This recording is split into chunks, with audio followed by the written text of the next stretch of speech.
ordered her beautiful home for this event. This is our first official Kanter for Council event, and we couldn't have picked a better spot. So, Geralyn, thank you. I've known Geralyn, she's been a friend for quite a long time, and I have to say, from the moment I met her, I really started to admire her. She's done so much meaningful work in our community, and she's an inspiration.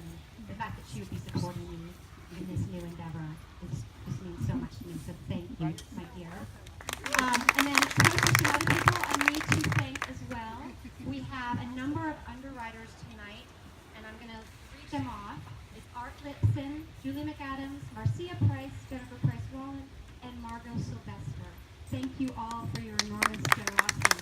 We also have a huge slew of co-sponsors, which I will not read them all off because that would take too long. But please, there's sprinkled around on the tables are little sheets that have people's names. So please take a look at that. Extraordinarily grateful for all of your support.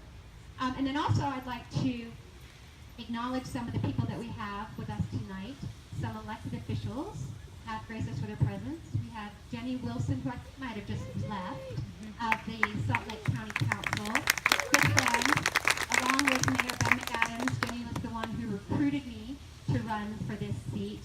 And sometimes there are days when I actually say to myself, why would a friend do that?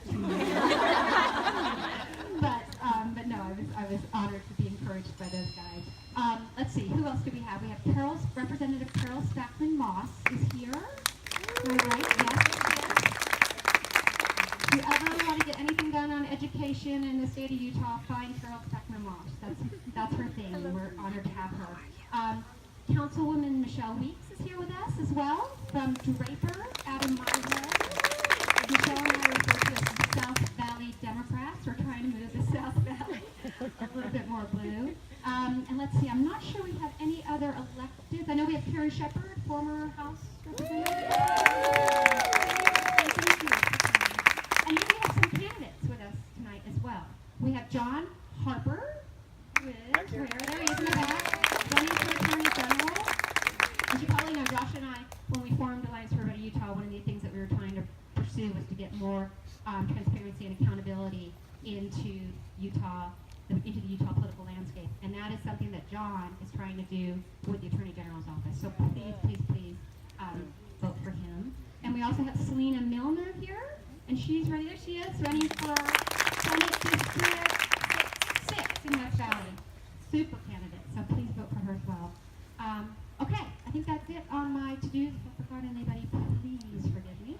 But let's talk a little bit about my campaign, since that's what we're here to do tonight.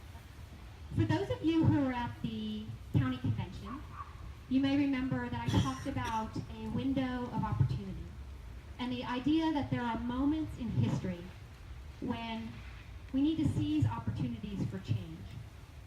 And I believe that we are facing one of those opportunities right now with the possibility that we are going to secure a Democratic majority at Salt Lake County.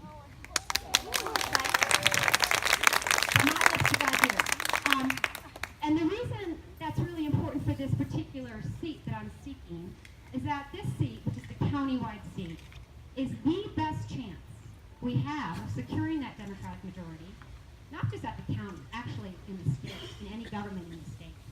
This is the best chance for the next 6 years. That's how long my seat is. And there's also the data about this, which I will not bore you with, and I'm not going to wonk out with you, but understand, we've done this data, and we understand that this seat's winnable.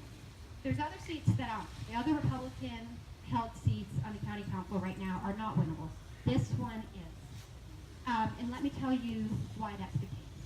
Firstly, this is going to be a great year for Democrats in Utah. It really is. Woo-hoo. There's predictions of the voter turnout being much higher than it has been in past cycles, maybe even double of what we've seen before.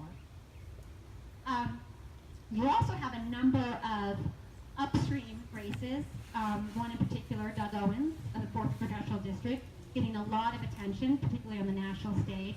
That's going to help for other Democrats like me on the down ticket. So that's another good thing. And then the other thing is on the other side of the party, there's speculation that the Republican turnout is going to be lower this year, mostly because of who has now been nominated at the presidential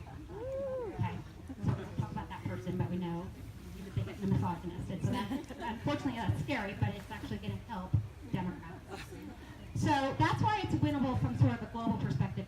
It's also winnable because my opponent is somebody who I think is just out of touch with Salt Lake County, because time and time again he votes against programs and policies that people in Salt Lake County care deeply about. His nickname is Mr. No, and there's a reason for that, because he keeps voting no.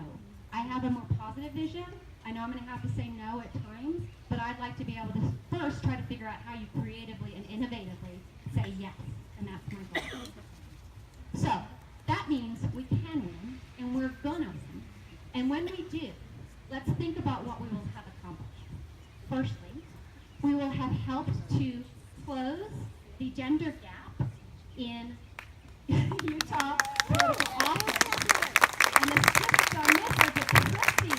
16% of Utah elected officials are women, even though we represent over 50% of the population, right?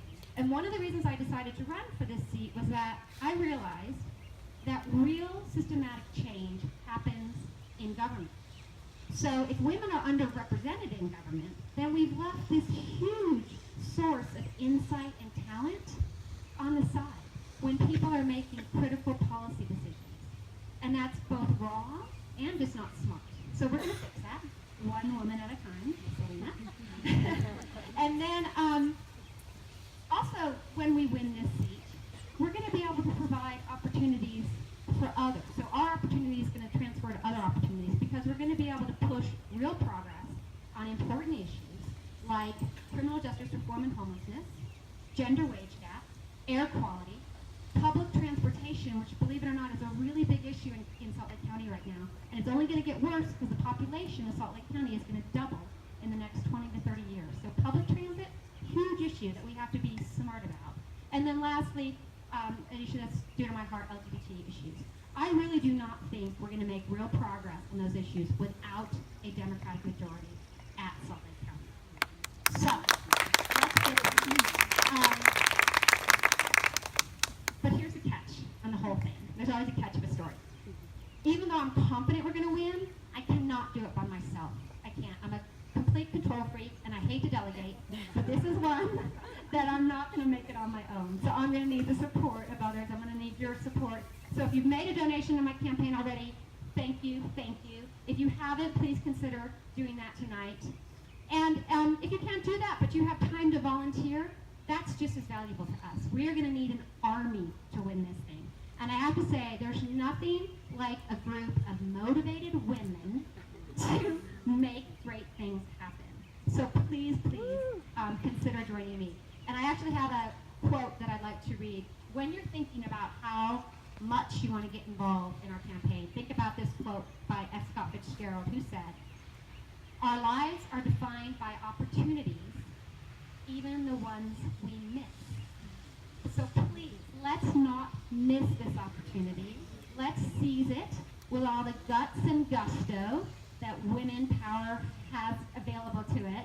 Let's do it. Let's get a Democratic majority at Salt Lake County and make real progress. Thank you.